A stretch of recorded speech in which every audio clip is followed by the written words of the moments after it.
సిద్ధవనం అడవులు నాకెంత ముఖ్యమో మీకు తెలుసు. ఆ ఫైల్ ఇంకా ఎందుకు పెండింగ్ లో ఉంది? జగదల్పూర్ అడవుల్లో ఏం జరిగిందో అందరికీ తెలుసు. ఆచార్యదళం మీ వాళ్ళని ఏం చేశారో అప్పుడే మర్చిపోయారా?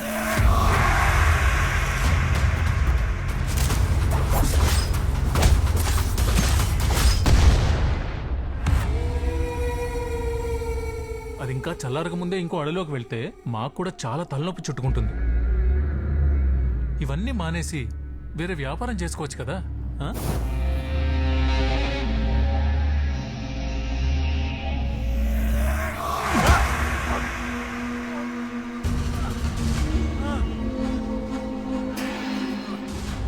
నా దగ్గర కుక్కల్లా తిరిగే వాళ్ళు ఏం చెయ్యాలో నాకే సలహాలిస్తే